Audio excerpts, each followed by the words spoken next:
The fire is low, and the snow is coming down soft outside the shelter. The kind that falls without wind, straight and patient and cold. I have a pot on the coals and a strip of rabbit going gray in the heat, and my breath is hanging in the air like smoke that will not leave. The trees stand black and still all around me, spruce mostly, heavy with the day's snow, bent like old men praying. There is close to 3 feet of it on the ground out past the fire ring, maybe more where the drifts pile against the deadfall. The dark is pressing in against the little light I have, waiting, the way a hungry thing waits just past the reach of a lamp. And I am eating, and I am warm enough, and by every measure a man ought to be safe on a night like this. But I am not safe. That is the thing I want to tell you about. Because a man can do everything the way it looks like it ought to be done, and the country will still take him quiet. I have been in shelters like this one, and watched a fellow eat his fill and lie down content. And never once did the cold have to raise its voice. He did the right-looking thing. He did the thing that felt like living. It went bad on him the way a rope goes bad from the inside, looking sound right up until it parts under weight. Now here is the thing I have to say plain, and it is going to sound wrong. This ordinary, free, easy thing that near every man does when he is cold and scared and out of options has killed more good trappers than the storms ever did. More than the blizzards that pin a man down for days. Folks talk about the great cold snaps and the whiteouts and the men who wandered in circles 100 yards from a warm door. Those took their share. I will not pretend otherwise. But this quiet mistake took more, and it took them, while they thought they were doing everything right. I know how backward that sounds, so stay with me, because this thing that a man reaches for, it will not fill him the way he thinks. It will not warm him through a long night. It will not carry him to spring. It will not hold his body together when the country leans on it hard. What it does do is worse than doing nothing, because it lies to him. It gives him the feeling of being fed while it hollows him out. It makes a promise it has no way on earth to keep. And a man believes that promise right up until his own body turns against him. Nobody teaches this anymore. Nobody sits a young man down and warns him. I learned it from men who were near the last to carry it, and they are mostly gone now into the ground. And I will tell you something that took me a long while to see. There are folks who do well by you, believing the exact opposite of what I am about to say. And they have been saying the opposite so long that it sounds like common sense. It is not common sense. It is a sorry inheritance dressed up in fine words. The fix for this costs you nothing, not one coin. It is the very part of the animal that near everybody alive today scrapes off with a grimace and flings into the snow. It is the piece a man throws to the dogs, or leaves for the ravens, or buries so he does not have to look at it. Folks pour it out. Folks trim it away and feel clean and careful for doing it. And every time a man does that, he is throwing his own life into the dirt and calling it good sense. I have watched it done 100 times, and it near breaks my heart now that I know. Keep listening, because once you see this, you will never look at a lean piece of meat the same way again. It will change how you butcher. It will change what you save. I am not a man who read this in some book and dressed it up for you. I ran a trap line for the better part of my life, up where the country does not care one way or the other whether you make it. I wintered alone more times than I can rightly count, in a cabin with the nearest living soul 2 full days' walk off, and a frozen river between us that I would not cross in a hurry. I have gone whole strings of nights, catching nothing, checking sets stiff and empty, coming back with cold hands and an emptier pack. I know the particular quiet of a shelter when the food is thin and the dark is long. And I will tell you straight, this kind of knowing does not stick from hearing it once. It only ever stuck in me because I needed it badly enough that forgetting it would have finished me. The men who taught me did not learn it soft either. They did not get it out of any manual or any lecture. They learned it the hard way, the only way it truly takes. They learned it by burying friends, by dragging a wrapped body out to the frozen ground and chipping a hole and standing over it in the wind, knowing the man in it had done everything that looked right. That is the price the knowing was bought at. So when one of those old hands told you something flat and slow and looked you in the eye while he said it, you did not argue. You wrote it on your bones. So let me name the thing most folks have flat backward today. Most folks believe that meat is meat, that if you have game hanging, you are fed, that a full meat pole means a man is set for the winter. Picture it the way it looks to a hungry eye. A pole strung with rabbits, lean and clean and frozen hard. A whole row of them, white and stiff in the cold. A man looks at that and his shoulders come down and he feels rich. He thinks the country has smiled on him. He thinks he has beaten the season. That row of meat looks like life itself hanging there in the blue evening light. It looks like everything is going to be fine. Now hold on to this next part, because it is the whole spine of what I am telling you. Keep it in the back of your mind the whole way through, no matter what else I say. A man can eat his fill every single day, belly tight and full, and still starve to death.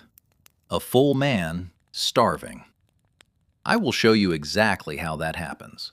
How a body can be crammed with meat and still burn itself down to nothing. But not yet. Sit with it a while first. Let it be strange to you, because it should feel strange. And the strangeness is the door in. The reason this thing is deadly comes from two forces meeting, the way two things always have to meet before the country can hurt you. It is the season pressing on one side and the animal itself on the other. In the deep cold, a man's body burns through what he gives it faster than he can rightly believe. The cold is always reaching into him, pulling the warmth out through his skin, through his breath, through the soles of his feet on the frozen floor. He has to feed that fire inside him constantly, or it gutters.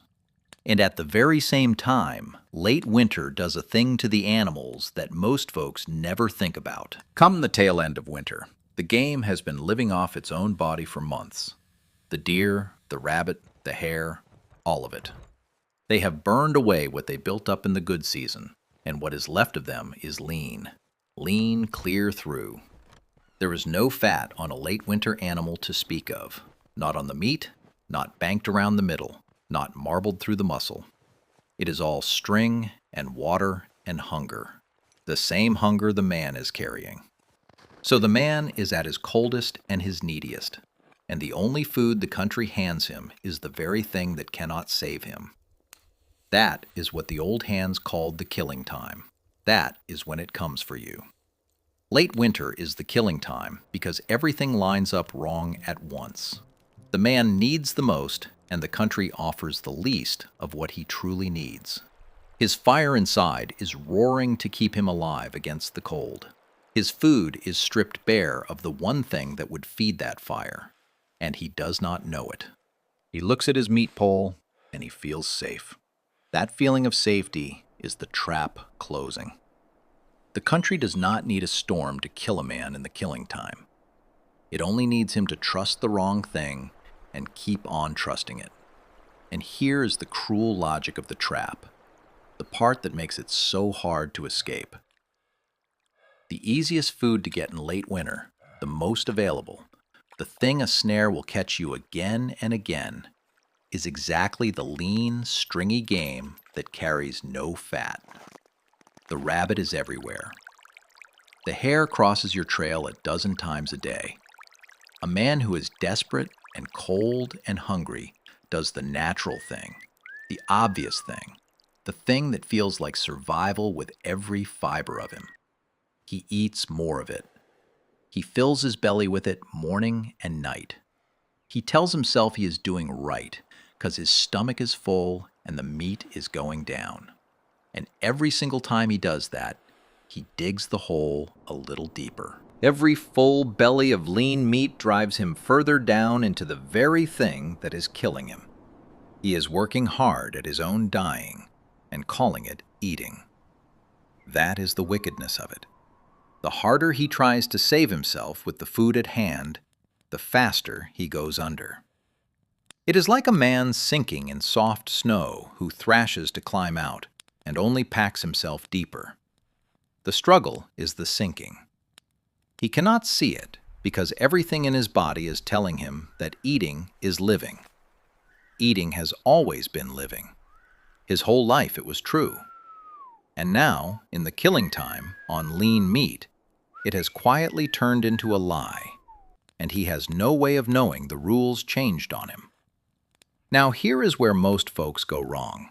So lean in close, because if this next piece does not land, nothing else I tell you will keep you alive.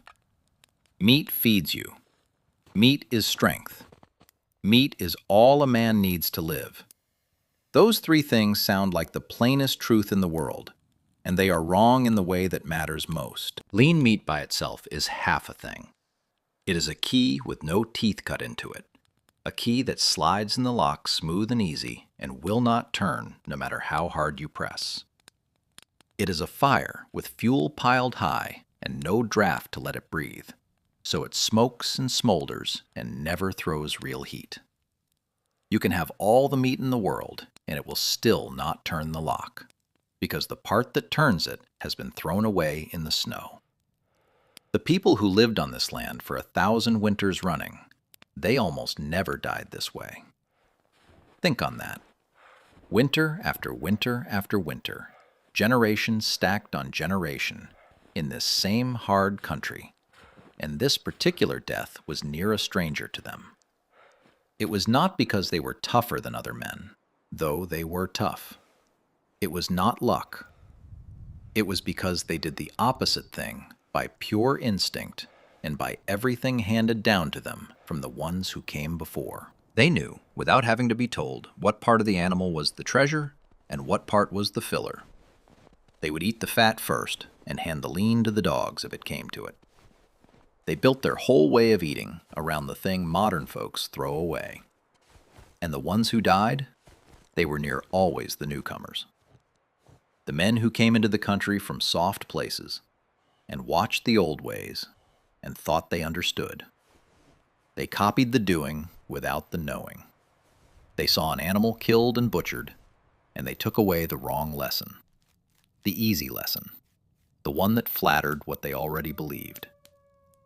They thought the muscle was the prize because that is what a market back home had taught them a good cut looked like. They kept the lean red meat and turned up their nose at the rest. They copied the hands and missed the head entirely. And the country does not grade on effort. It only asks whether you knew the one thing that mattered. I am going to hand you the fix now, but I am going to hand it to you in layers, the same slow way it was handed to me across more than one winter. If I dumped the whole of it on you in one breath, you would nod and you would forget it by morning, 'cause a thing given cheap is held cheap. So we go a layer at a time, and each one earns the next. The first layer flips your whole head around, so brace for it. The thing you have been chasing your entire life is not the thing that saves you. The lean red meat, the muscle, the cut a man is proud to hold up, that is not where your life is. Your life is in the fat. Fat is the fuel, and lean is the lie. Say that over to yourself. Fat is the fuel, and lean is the lie. In the killing time, the fat on an animal is worth more than all the muscle strung on the whole meat pole. It is the thing that feeds the fire inside you against the cold. It is the thing that turns the key, and a man raised to trim it off and throw it out has been raised, without knowing it, to starve. The second layer is the one near everybody alive today gets exactly backward, and it carries a little edge of disgust to it. And I want you to notice that disgust when it rises in you.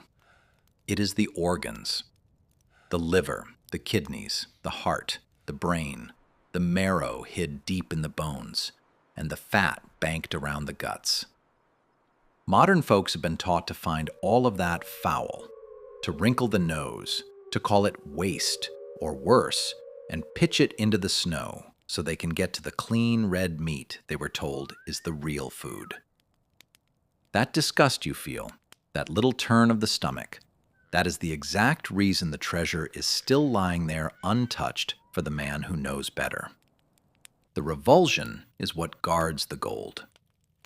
Everybody else has already thrown their salvation away because it did not look nice to them, and it is sitting right there in the snow for the one man willing to pick it up. Now the third layer, and this one is for the hands, the real work of it, the part you could do tonight if you had to. When you take an animal in the killing time, you do not gut it and toss the insides. You go after them first. You cut careful around the belly, and you save every scrap of fat clinging to the guts, that soft, pale suet banked in there. You take the liver whole, and you take the kidneys and the heart, and you crack the long bones open with the back of your hatchet or a good rock, and you dig out the marrow, that rich gray-gold jelly hid down the center of the bone. You take the head, and you get at the brain and the fat behind the eyes and along the jaw, because there is more good fat on a lean animal's head than anywhere else left on it come late winter. Then you render what you have gathered. You put the fat and the scraps in your pot with a little snow melt, and you set it low over the coals. Not a hard boil, just a slow, patient heat, and you let it work. You skim as you go, and after a while, you will see it. A film of bright gold, rising and pooling and spreading across the top of the water, thin and clear and shining in the firelight. The pure, rendered fat coming up out of the meat where the heat draws it. That gold is your life. You save every drop of it. You let it cool into white cakes you can carry and eat from all winter. Or you drink the warm broth with the fat riding on top of it and feel it go down into you like a coal set in your chest. And know this while your hands are doing it. This is not some clever new trick I dreamed up. Our own ancient kin were smashing bones for the marrow and going after the fat and the organs further back than you can rightly picture, longer ago than any man ever set down a single written word. Before there were books, before there were roads, before there was anything but people and cold and the country, they knew this. They cracked the bones by the same fires we crack them by now. It is one of the oldest true things a human being ever learned, and it near got forgotten in the space of a couple of soft generations.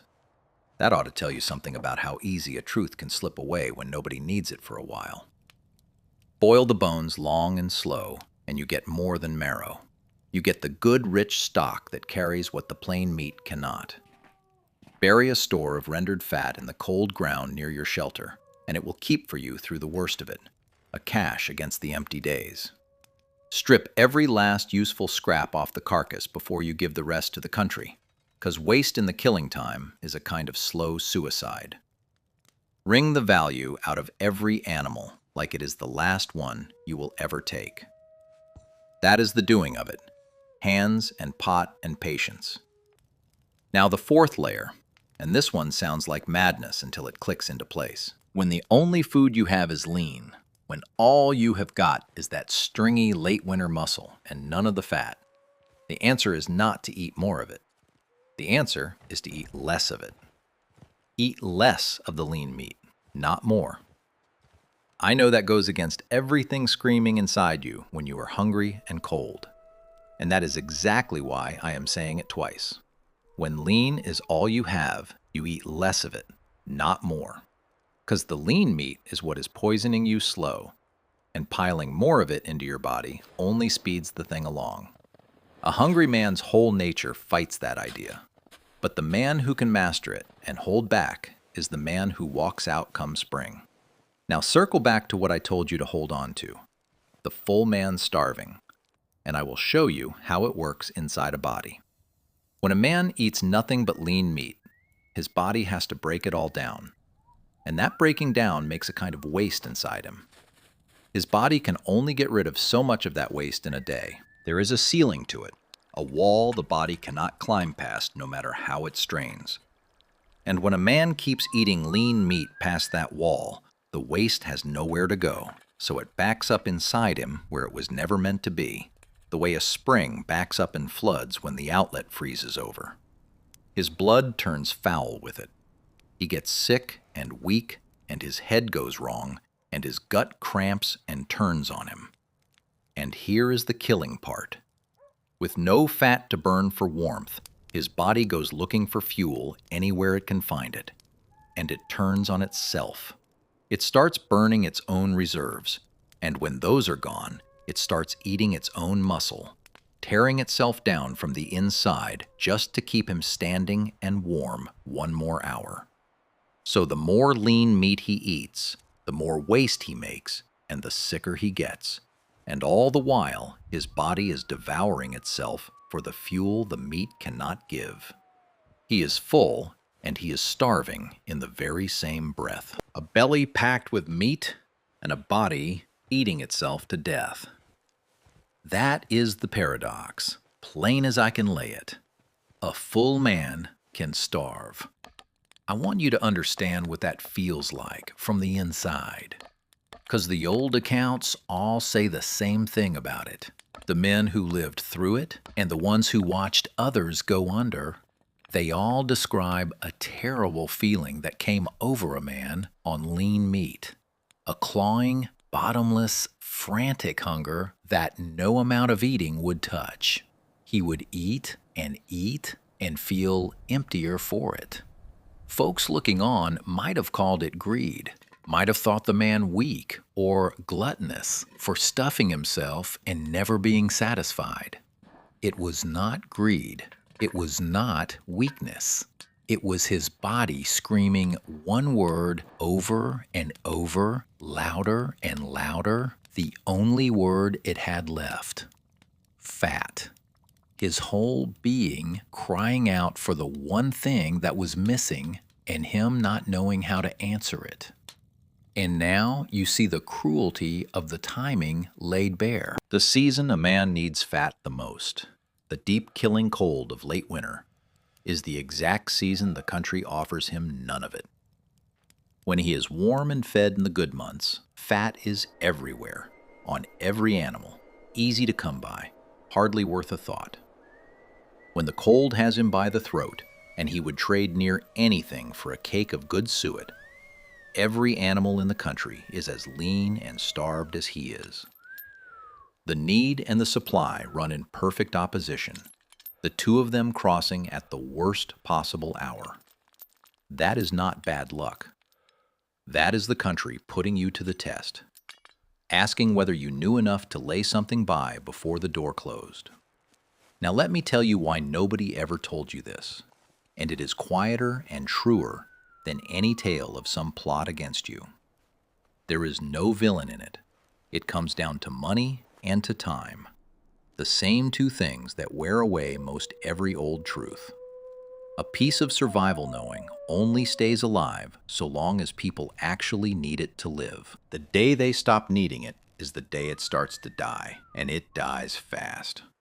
I can near put my finger on the day it began to go for good in most places.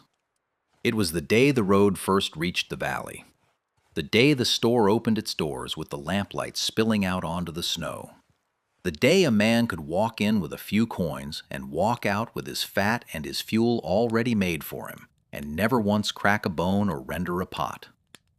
The day a man could buy the thing instead of making it was the day he stopped needing to know how.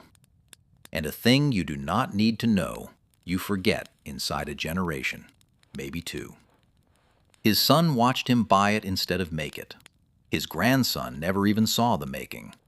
And the old knowing, the bone-cracking, fat-saving, organ-first knowing that carried people through 1,000 winters, it just quietly slipped under.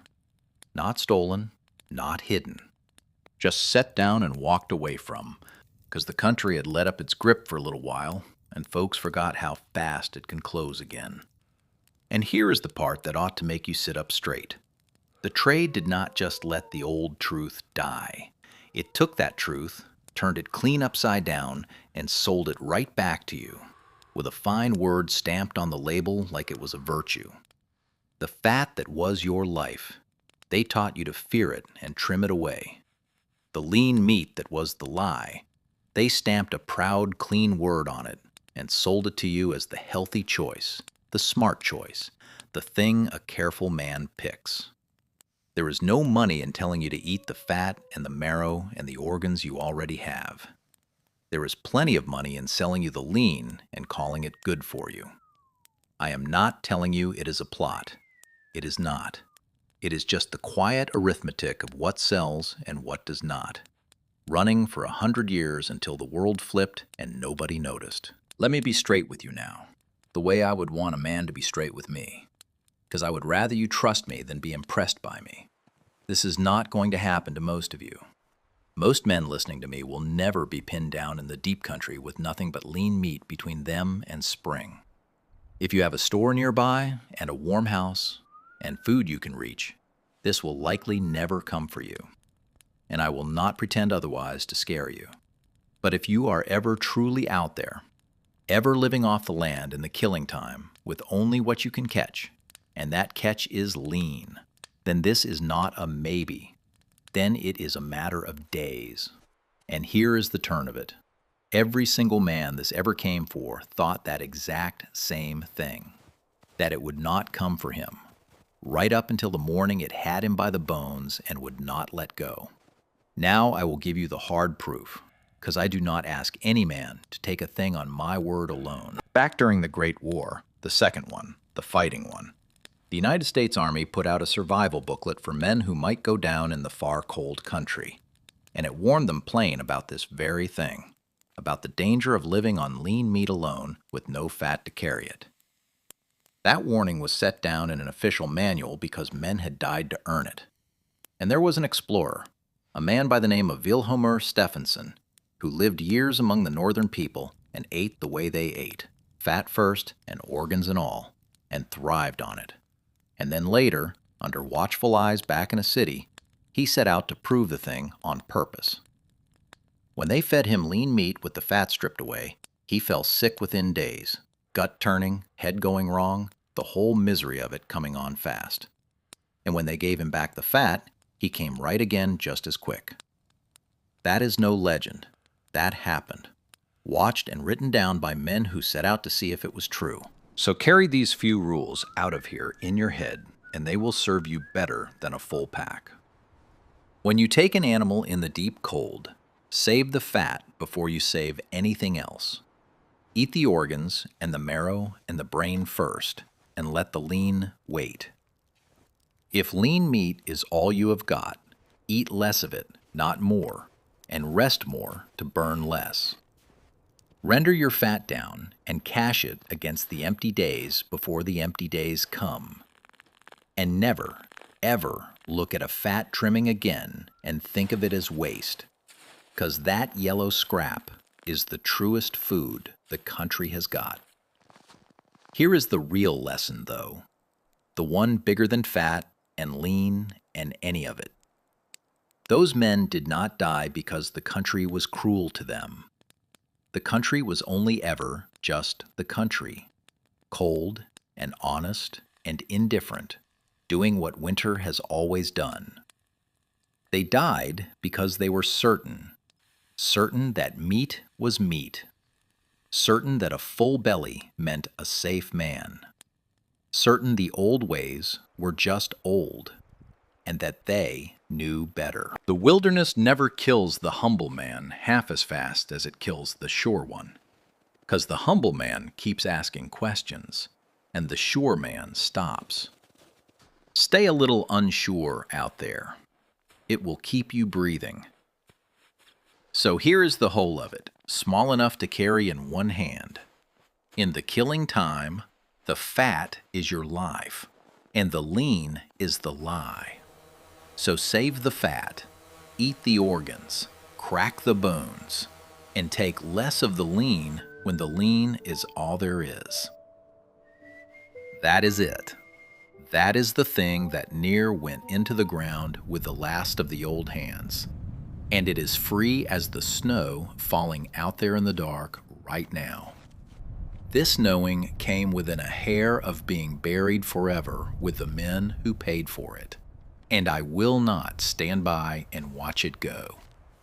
Not while I have breath and a fire and someone willing to listen. Now I have got a question for you, and I mean it honest. Did your grandfather or your grandmother or some old one further back in your family ever save a part of an animal that folks today would throw out? Some fat or organ or bone they would not waste for anything? And did they ever tell you why? I would truly like to hear it. And before I let you go, hold on to this for next time, because it sounds just as backward as this one did at the start. The clean, clear running stream. The water that looks the purest and the safest and the sweetest is often the very water most likely to put you flat on your back. I will show you why come next time. Take care of your fire tonight, and do not ever trust a full belly to tell you the truth.